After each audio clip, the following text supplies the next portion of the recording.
सेद्धाणं नमो आयर्याणं नमो वज्रायाणं नमो लोई सवसाहुणं। बोलिए पंच परमेष्टि भगवान की। आचार्य भगवंत गुरुदेव विद्यासागर जी महाराज की। आचार्य प्रवर समय सागर जी महाराज की। बोलिए पार्श्वनाथ चंद्र भगवान के जन्म तप कल्याणक महोत्सव की जय। जय बोलो परम पूज्य 108 विशाल सागर यमुनि महाराज की जय। समस्त आचार्य संघ की जय। धरती पर जिनका जन्म लेना ही किसी चीज का सूचक हो जाता है। जब सामान्य व्यक्ति भी जन्म लेता है तो व्यक्ति के मन में हर्ष होता है। जिन शासन की महिमा जन्म से लेकर मरण तक को सिखाने वाली कला है ना। ऐसे ही हम सबके परम उपकारी ऐसे भगवान पार्श्वनाथ और चंद्रपुर भगवान, जिनके नाम से हम सब गौरवान्वित होते हैं। कल उनका जन्म और तप कल्याणक 26 तारीख को है। हम सबको उनका बड़े आनंद से उनका महोत्सव मनाना है और संयोग से ऐसा बैठा है कि कल ही आपके उस 25 समोसरण विधान का उद्घाटन भी कल ही है और उसकी सबसे ज़्यादा कल आपका उत्सव का दिन है। इस चातुर्मास अपने अंतिम बेला में पिछी परिवर्तन भी आ रहा है, उसके बाद 28 तारीख को।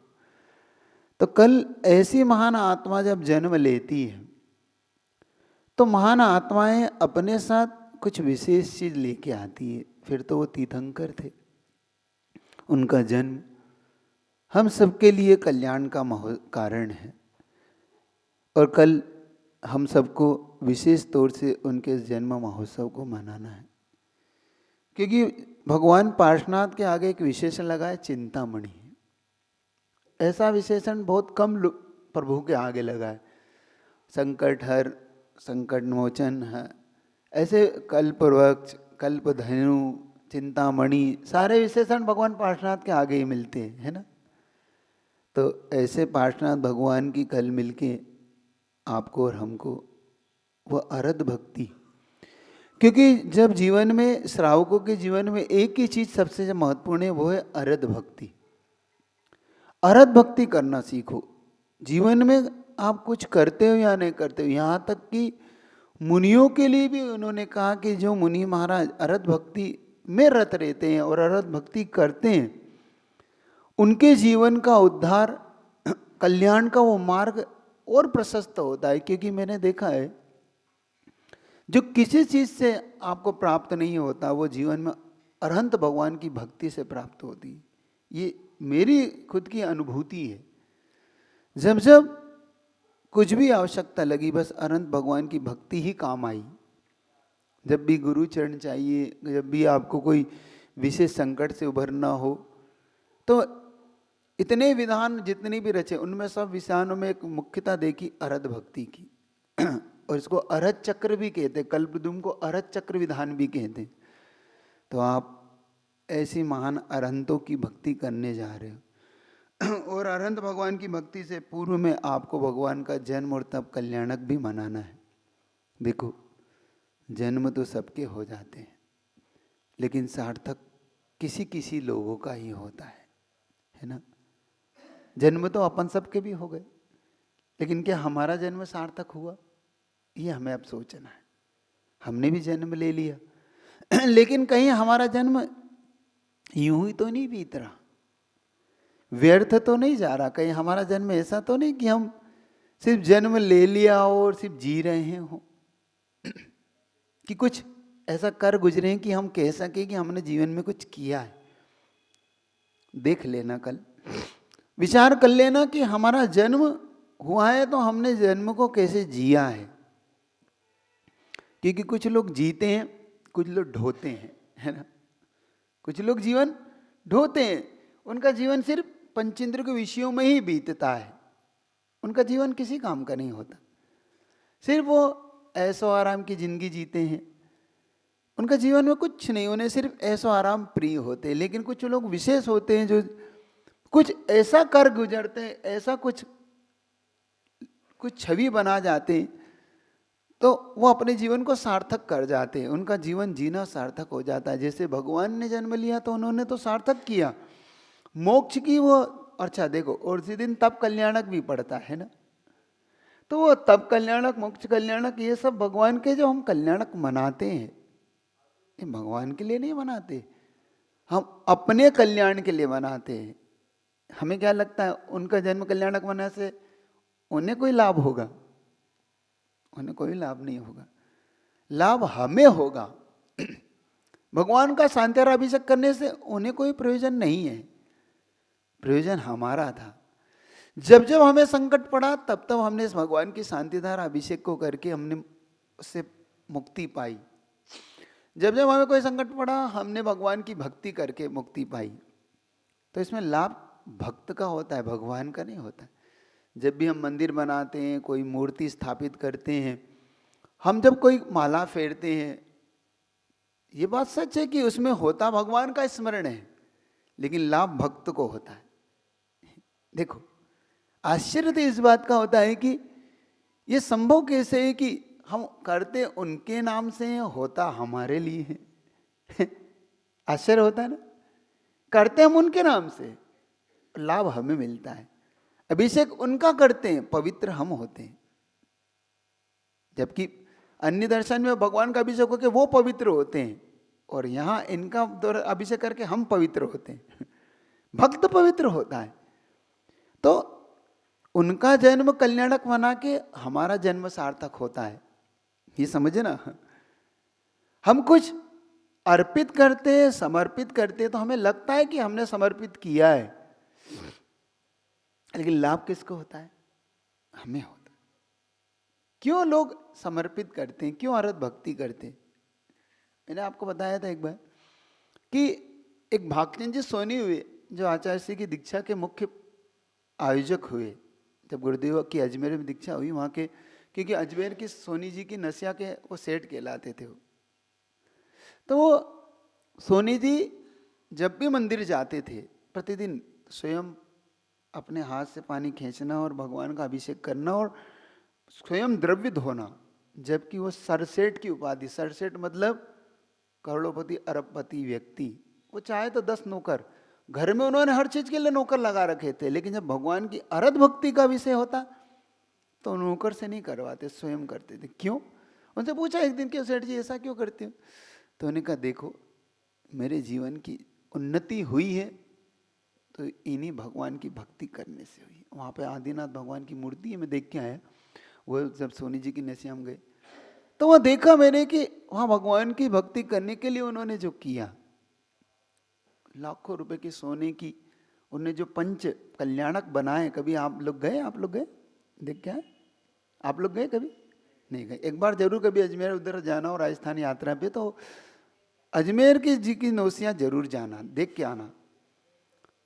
वहाँ पे आज के हिसाब से तो करोड़ों का सोना हो गया। वो इतना सोना उन्होंने पंचगणक में, एक एक पंचगणक बनाए, भगवान के गर्भ कल्याणक का वो बनाई, फिर भगवान के अभी समोसरण बनाया। अपन तो इस थर्माकोल के थर्मोसरण को बनाया, वो सोने के समोसरण से रच के बनाया, देखना आप।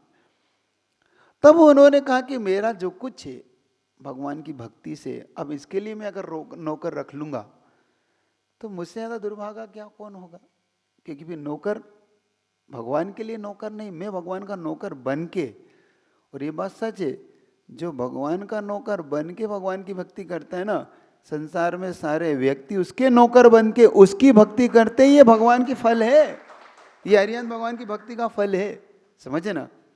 तो हम बस भगवान की भक्ति करने का बहाना ढूंढे, हमें कुछ नहीं चाहिए।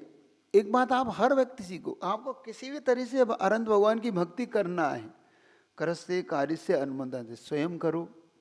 आप स्वयं नहीं कर सकते तो किसी को प्रेरणा दो कि आप करो। आप वो भी नहीं कर सकते तो मेरी अनुमोदना आपके साथ, ये करो, आप करिए। सही बात, आप इसको अगर कर गुजरे तो आप हर चीज, दुनिया में कोई भी चीज दुर्लभ नहीं है, इस संसार में हर चीज सुलभ है। बस हमारे अंदर उस अरत भक्ति करने का जज्बा हो, सोचो कि जब एक सामान्य श्रावक जिनका नाम धनंजय सेठ, जो धनंजय सेठ कैसे थे कि उनके बेटे को सर्प ने डस लिया। ये अरहत भक्ति देखना, हम कुछ नहीं समर्पित करते, हम क्या करेंगे इस मामले में। अरहत भक्ति इसको कहते। वो पूजा करने के लिए खड़े हुए और भगवान की पूजा में द्रव्य गुण पर्याय से जुड़ के भगवान से जुड़ रहे हैं, और उनके सामने उनकी पत्नी की खबर आती कि बेटे को सर्प ने डस लिया है। फिर भी उन्होंने जिनालय को, वो अरहत भक्ति को छोड़ा नहीं। उन्होंने ये नहीं कि हम क्यों छोड़े, उन्होंने कहा कि नहीं, मैं पूजा कर रहा हूं, पूजा में डूबे। पत्नी को इतना गुस्सा आया कि अब ये रहा तुम्हारा बेटा, देख ले। उनकी भगवान पे इतनी गजब की श्रद्धा। आप और हम हो तो शायद घर चले जाएं, हम डॉक्टर के पास चले जाएं, भगवान बाद में देखेंगे भगवान को, हम ये करना। लेकिन मैंने कहा ना कि अरहत भक्ति करना इतना सरल भी नहीं, लेकिन इतना कठिन भी नहीं। बस अंदर से उत्साह होना चाहिए हमारे लिए। उन्होंने धनंजय सेठ ने उस समय विसाहापार स्तोत्र की रचना की। भगवान पार्श्वनाथ के सामने कहते हैं उन्होंने उस विसाहापार स्तोत्र को रचा, और इतना गहरा रचा कि जब उन्होंने विसाहापार स्तोत्र को पढ़ा तो उन्होंने कहा कि भगवान मैं नहीं जानता, ये तो आप जानो, मैंने तो बस मेरा काम कर दिया। मैंने आपकी अरहत भक्ति की और अरहत भक्ति का परिणाम मैंने कभी खाले देखा नहीं। और कहते हैं कुछ ही क्षणों में जब उस विसाहापार स्तोत्र का फल उन्हें मिला, अरहत भक्ति करने का फल मिला, तो कहते हैं वो जो विष से युक्त पुत्र था वह स्वयं होश में आकर खड़ा हो गया और पिता के चरण छूता है। तो पिता कहते हैं मेरे चरण नहीं छू, इन अनंत भगवान की भक्ति का फल तुम्हारे जीवन में आया है। समझ रहे हो? तो करना सीखो, स्वयं करो, स्वयं उसमें विधान में शामिल हो। नहीं तो किसी को कहो कि कोई बात नहीं तुम शामिल हो जाओ, क्योंकि बहुत से लोग किसी के कारण से नहीं हो पाते, है ना, कोई सूता पाता कुछ भी, तो आप उनको कहो कि डरो नहीं। बहुत से इस अरहत भक्ति के फल को पा रहे हैं, तो इस अरहत भक्ति के फल को अच्छी तरह से आप पा सके। जीवन में इन भगवान की भक्ति जरूर करना, जब भी जो भी आपके जीवन में हो, और हमेशा से आप सब ऐसे ही करते आए। कल 26 तारीख आपका प्रथम दिन है, उसका समझ लो आज मंगलाचरण समझ के चलना कि आज उसका, आज 25 तारीख से, आज उसकी पूर्व संध्या से ही आप भावना भाना कि कल भगवान का जन्म कल्याणक। हम अपने बच्चों का कैसे मनाते कि नहीं मनाते? बड़ी धूमधाम से। और भगवान का हाँ देख लेंगे मना लेंगे, ये सोचते। देखो हम कितने विपरीत सोचते। नहीं, हमें उनका भी उतने ही उत्साह से मनाना है। तो उत्साह से कल आप मनाओ, अच्छे से मिलके सबको संदेश दे देना कि कल अच्छी महाशांति धारा करेंगे यहाँ पे, है ना। सुबह बढ़िया से यहाँ पे भव्य शांति धारा करेंगे, और रथ का भी नियोजन कर, रथ के पात्र का भी चयन होगा सका तो उसमें पात्र का चयन भी कर लेंगे। हाँ सुबह है,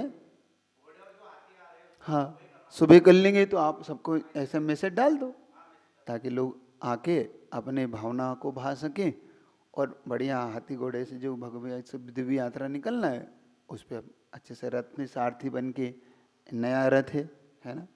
और दिल्ली वालों ने दिया और दिल्ली वाले आज आए भी हैं मैंने तो कहा इनसे, अब आए हो तो बैठ के याद करें, हमें जाना है, कोई बात नहीं, आपकी जैसी भी अनुकूलता होती है। तो देखो आप लोग अच्छी भावना भाना कैसे कैसे महान कार्य लोग कर जाते। मैं सोचता हूँ अब यहाँ के लोग पछता रहे हैं कि हम रद्द दे देते। अब देखो उस समय कहा था मैंने कर लो ये काम, क्योंकि देखो अब ये कम से कम 50-100 साल के लिए तो हो गया ये रथ। 100 साल तक उस व्यक्ति का नाम इसी रथ पर अजर अमर, कि किसने दिया, तो इनने दिया, इस फैमिली। अब भगवान जब जब बैठेंगे तब सोचो ऐसे व्यक्ति कैसे पुण्य कमाते हैं। पुण्य कमाने के तरीके देखो उनका। उन वीरेंद्र जी परिवार को जब थोड़ा सा भी संकेत, उनका ठीक है महाराज जी हमने पहले भी दिया था, हम इस बार भी आप बोलेंगे तो इस बार तो हम पूरा देंगे। हमने कहा कि कोई नहीं, पूरा हमारी तरफ से। तो समझना कि व्यक्ति एक जिनालय, एक प्रतिमा रखता है, ऐसे रथ, ये सब क्या है? ये व्यक्ति के पुण्य कमाने के अपने ढंग है। स्वयं नहीं कर सकते तो दे के कर लेते, कोई बात नहीं। हम नहीं कर पा रहे, आप लोग इस्तेमाल। तो वस्तु की कीमत स्वयं से कैसे बढ़ जाती है, उनका कैसे स्तर उठता है, व्यक्ति का ऊपर स्तर कैसे उठता है ना। इस क्षेत्र का भी आप लोगों ने, दिल्ली वालों ने सबने मिलकर बनाया है कि किसी पर्सनल, किसी संजय, अच्छा उन्हें बनाया, अच्छा ऐसा भी है। तो ऐसे ही कुछ कार्य करो ताकि जीवन में, देखो बहुत बड़े बड़े कार्य नहीं कर सकते तो छोटे छोटे कार्यों से हम बड़ा कार्य कर सकते है ना, कर सकते हैं। हाँ, तो कभी जीवन में ये कार्य करना, मन बनाना कि जब भी ऐसा अवसर आए, मैं हमेशा कहता हूँ एक माला जरूर फेरो, एक मंदिर में बना पाऊँ, एक मूर्ति में रख पाऊँ, मैं शिखर बना पाऊँ, मैं कभी रथ दे पाऊँ, कभी एक भव्य समोषण विधान करा पाऊँ, सिद्ध चक्र विधान करा पाऊँ, ये एक भावना भाव बस। कभी शिखर जी की यात्रा के लिए मैं लोगों को ले जा पाऊँ, कभी गोमटेश यात्रा, आप लोग मन बनाओ। यहाँ पे ऐसे बहुत से हैं, शुभांशु मैं आपसे कहना चाहता हूँ, अभी तो नहीं कह रहा हूँ, कभी भविष्य के लिए मन बनाना, कि बहुत से ऐसी फैमिली है जो कभी शिखर जी नहीं गए, उन फैमिलियों के लिए आप यहाँ से कुछ लोग उनके लिए ले जाते, उनके लिए भी मन बनाना कभी कि हम उनको भेज सकें कि शिखर यात्रा आप कर लो। ऐसा ही मन बनाना कि कभी हम अपने खुद ले जाओ, अपने परिवार के सदस्य, और वहाँ दिल्ली से ले जाओ, कहीं से ले जाओ, कोई मैटर नहीं करता, लेकिन ऐसी यात्राएं करा के भी पुण्य कमाया जा सकता है। तो कहीं ना कहीं सिर्फ पुण्य कमाने के बहाने खोजो। अगर प्रभु ने हमें कुछ दिया है, प्रभु ने हमें योग्यता दी है, तो इस योग्यता का उपयोग करना। बाकी तो पापों के लिए तो हम बहुत कर लेते हैं, जब पुण्य का अवसर आए तो चूकना नहीं। मैं तो इतना कहता हूँ, और आप लोग तो वैसे भी करते रहते हो, कभी मना नहीं करते, लेकिन मैं बता रहा हूँ कि ऐसा उदार दिल हमेशा रखना, हमेशा से करना। अभी सिद्ध चक्र करवाया था ना आप लोगों ने, देखो तो पुण्य है ये तो करा। तो यही वो परिवार है जो कभी हम आपसे कहा था ना कि वहाँ पे सौदरविंद्र, तो इनका ही परिवार में से ये खुद बना था है, सन देख लेना अच्छे से, ये सौदर बने थे दिल्ली में, इन्होंने अक्षय चक्र विधान कराया, ये कुबेर। तो ऐसे करते चलो, बस सीखते चलो। यहाँ के लोग भी सीख लोगे तो अपने आप कर जाओगे, देना सीखो बस। तो देना देखो आज, अच्छा एक बताओ अजय तुम बताओ, अच्छा कम पड़ा कभी देने के बाद अपने को? 1,33,00,000 का बना था व्यक्ति सौधर्मिंद्र, उसके बाद कम पड़ा अपने को? बड़ा कि घटा? बड़ा ही है, सोचना। मैं इसलिए कह रहा हूं कि यहाँ के लोगों की धारणा ये हो गई, महाराज देंगे तो कम पड़ जाएगा, अब कत्ता दे, जितना दोगे उतना। ये मत सोचो, हमने दिया है हमेशा से, तो ये सीखना। तो आज इतने ही रखता हूँ। भगवान का ये महान कल्याणक, भगवान एक नहीं दो नहीं 25-25 समोसरण भगवान के बनने वाले। तो उन समोसरण में हम अपनी ओर से जो भावना भा सके, स्वयं बैठ के, जो बैठना चाहते उनकी लिए हम कुछ अच्छा करके भावना भाना। इतना ही कहता हूँ कि कल का दिन बहुत महत्वपूर्ण है, आने वाला नया साल पूरा इसी से हमारा शुरू हो, कि हम कुछ भक्ति के साथ कर सके। बोलिए अरहंत भगवान की, 25 समोसरण विधान की।